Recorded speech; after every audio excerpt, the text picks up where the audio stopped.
Adelanto de elecciones y continuamos hablando de ello, pero esta vez preguntándonos también si es posible llevar a cabo los comicios este año y qué tan probable es realizar las reformas políticas que tanto se solicitan y se requieren en este 2023. El doctor Ever Campos, especialista en Derecho Constitucional y temas electorales, además está con nosotros en la línea telefónica. Buenas tardes.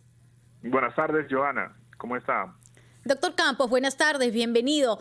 La pregunta de los ciudadanos es sencilla y es puntual. ¿Realmente se va a poder ejecutar unas elecciones para este 2023? ¿Qué implicaría esto en el mejor y en el peor de los escenarios? Yo creo que tenemos que tener en cuenta que hay un presupuesto previo, ¿no? Y ese presupuesto tiene que ver con si existe o no voluntad política para ir hacia un adelanto de las elecciones. Hasta hace unos días parecía que esa voluntad no era muy clara. El día de hoy, hace apenas unos minutos, el Congreso acaba de aprobar una reconsideración para revisar la propuesta inicial de adelanto de elecciones para el año 2023. Vamos a ver qué resulta de esa deliberación que están teniendo ahora. Yo pensaría que lo ideal, por las circunstancias tan complejas que estamos atravesando, de protestas, de crisis, de convulsión social, es que las elecciones se realicen este año, como lo pide la inmensa mayoría de peruanos, como una forma de desescalar el conflicto. Pero insisto, eso va a depender de la voluntad de los congresistas el día de hoy. Si es que esa voluntad es tal, pensaría que a pesar de lo apretados que son los tiempos, se podrían realizar las elecciones este año. Claro, porque ayer quienes han estado pendientes del mensaje a la nación y a quienes no, se lo resumimos de la siguiente manera. El mensaje de la presidenta Dina Boluarte fue elecciones para octubre del 2023 de este año.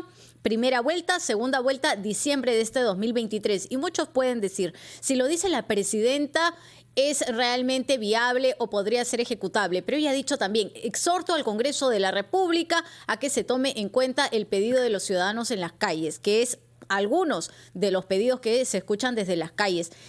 Se necesitan por lo menos 207 días. ¿Qué tanto se pueden hacer en estos 207 días de plazo? A ver, hay que tener ahí cuidado, Joana. En realidad el plazo ordinario, el plazo regular que está establecido en la ley electoral, es que las elecciones se tienen que realizar con una anticipación mínima de al menos 9 meses, aproximadamente. Pero eso en circunstancias normales. No nos olvidemos que las únicas elecciones, por lo menos en los últimos años, que se han llevado adelante con una anticipación de ese tipo, han sido las elecciones del año 2021, precisamente porque después de las elecciones del 2016 se aprobó una modificación en la ley electoral para garantizar ese plazo de 9 meses para la convocatoria y celebración de elecciones.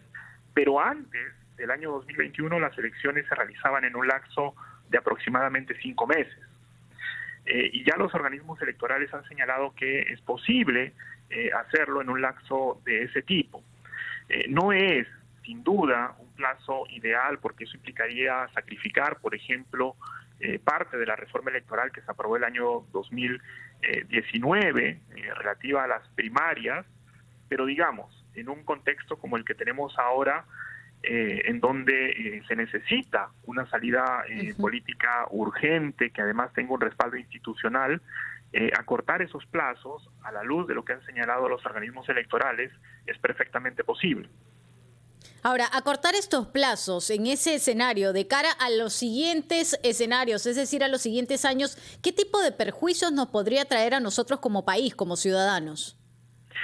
Yo creo que, naturalmente, los plazos ordinarios son los que se tienen que tomar en cuenta, ¿no? Y esos plazos están establecidos en la Ley Orgánica de Elecciones.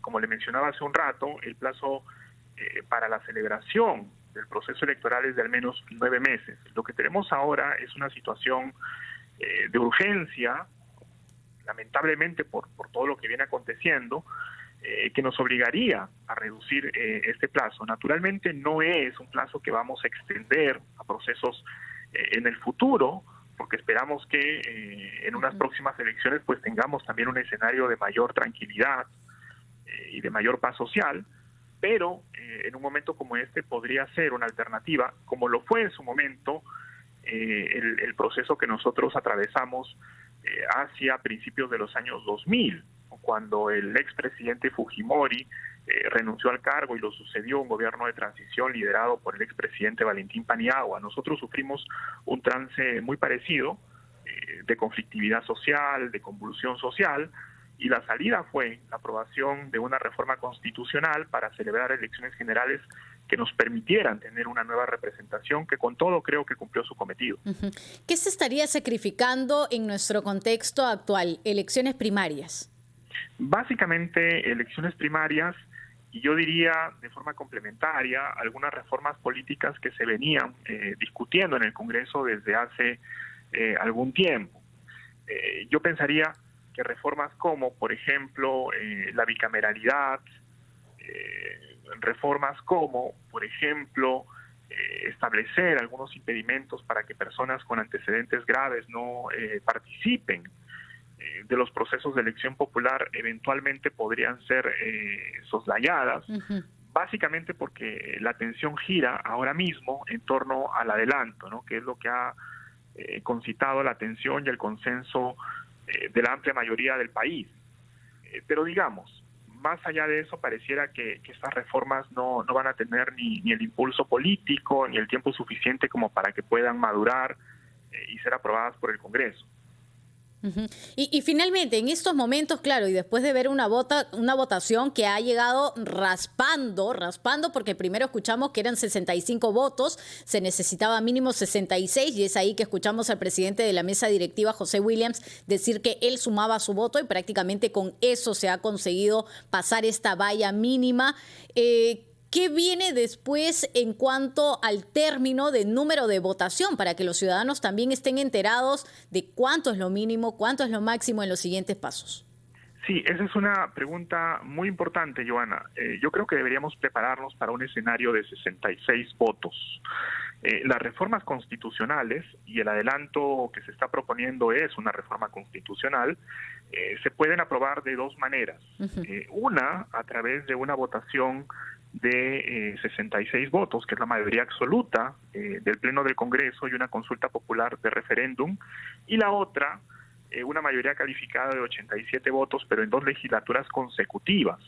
El escenario de los 87 votos, sin embargo, parece un poco lejano en estos momentos, ¿no? Porque, digamos, hay sectores que han expresado su rechazo al adelanto si es que previamente no se aprueban unas condiciones que a su vez no son aceptadas por otros grupos políticos que también tienen presencia en el Congreso. Entonces, yo diría que esta mayoría mínima que se ha logrado para aprobar esta reconsideración de 66 votos podría ser la que finalmente termine por aprobar el adelanto electoral, pero eso implica que tendríamos que ir a una consulta popular de referéndum, la cual, según la ley electoral vigente, tendría que celebrarse en un lapso no mayor de 3 meses, pero tampoco menor de 2 meses. Es decir, podríamos tener un referéndum hacia finales del mes de marzo, en donde finalmente el pueblo decidiría si es que el adelanto se da este año.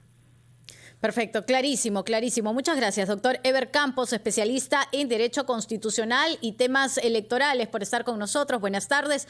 Es ya la 1:00 p.m, 14 minutos. Nosotros vamos a continuar pendientes, ya lo hemos dicho, de lo que pasa en el Congreso de la República, en los alrededores de la PCM, en los exteriores, para ser exactos, pero también lo que sucede en las regiones de nuestro país. Volvemos.